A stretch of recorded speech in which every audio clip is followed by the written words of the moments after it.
behavior change. And during that time, he's been a health coach for like 7 years, 6 years. He and his wife has a primary care physician, and he, as the health coach within that practice, their partnership has helped hundreds of people, and then also reached out and shared it with a lot of other health professionals like the Caesars and many others that have gone on to help their patients get off medication, get healthy. And we've been talking about one of the things Dr. A mentioned to it.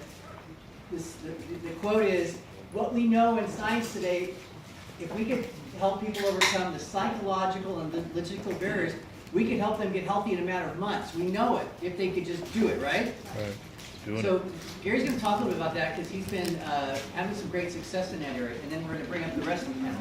Thank you very much. And that was just an amazing talk by Dr. I'm sure everybody would agree that, you know, what he's speaking is the truth. And what gets me excited from just all my studies, I was in the pharmaceutical industry for 9 years, selling Crestor, Nexium, some of you guys are familiar with those meds.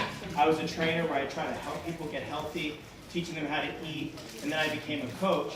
And what I found was there's these hidden barriers, right? The psychological and the logistical. We go over that really fast, but what does that really look like? What does that really mean for people? And the logistical barrier is to eat every 3 hours is what we're talking about, right? How do you eat every 3 hours and eat healthy every 3 hours, right? Balance your protein and your carbs and get enough fiber in your diet. And so the logistical barrier says is, first of all, everybody agrees that you should do that, right? How many here actually do it? Raise your hand. Okay, because how many here don't do it? So there's a lot of people that don't do it, and one of the reasons they don't do it is why? It's mainly because, do you really have the time, right? Do you have the time to actually prepare it, portion control it, put it in Tupperware, and then eat it every 3 hours? The majority of people don't. And so that barrier is gigantic for a lot of people, right? If you can't solve that barrier, then there's no way anyone is going to get healthy, because what happens is you skip a meal, and then what? You're starving, and when you're starving, how many people here crave really healthy food when they're starving?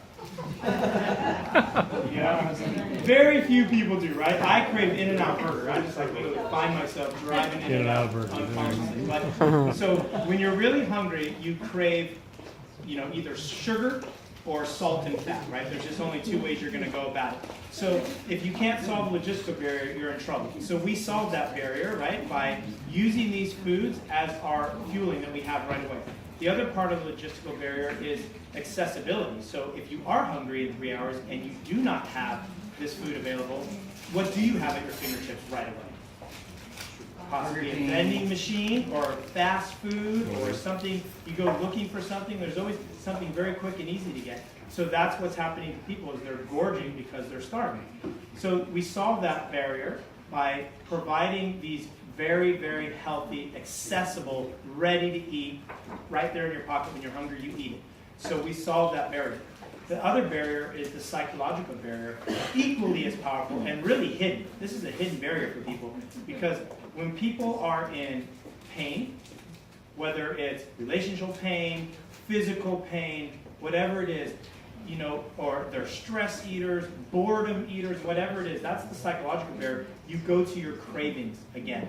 So you're in pain, you want something that's going to provide you a little bit of pleasure. If it's a big piece of chocolate cake, you do it for a little while, provide you pleasure during the time you're eating it, then you feel sick right when you're done for the next day or two that you just did that. So we try to solve that barrier. Our attempt to solve that barrier is having a health coach who actually calls and checks in on them and doesn't beat them up that they did that and says, okay, what are we going to do now? How are we going to move forward? And a coach, everybody needs somebody in their corner, because we're all alone in this department. Not everyone's getting help. And with our program, we get the accessibility of the product, and we get the accessibility of somebody who cares about us and a coach, and an entire program that Dr. Ray wrote, which is unbelievably fantastic, accepted into Villanova School of Nursing. We're now certified by the Health Institute as something that they can learn. So we're solving the biggest problem in our nutritional problem right now, is these barriers. And if you can't solve these barriers, no matter what attempt you throw at them fails. That's why every diet fails.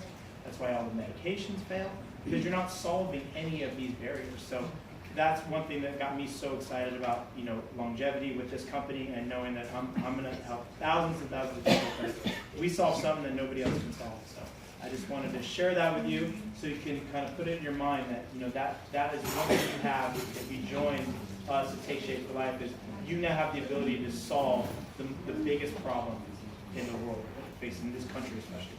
Thank you. Thank you very much.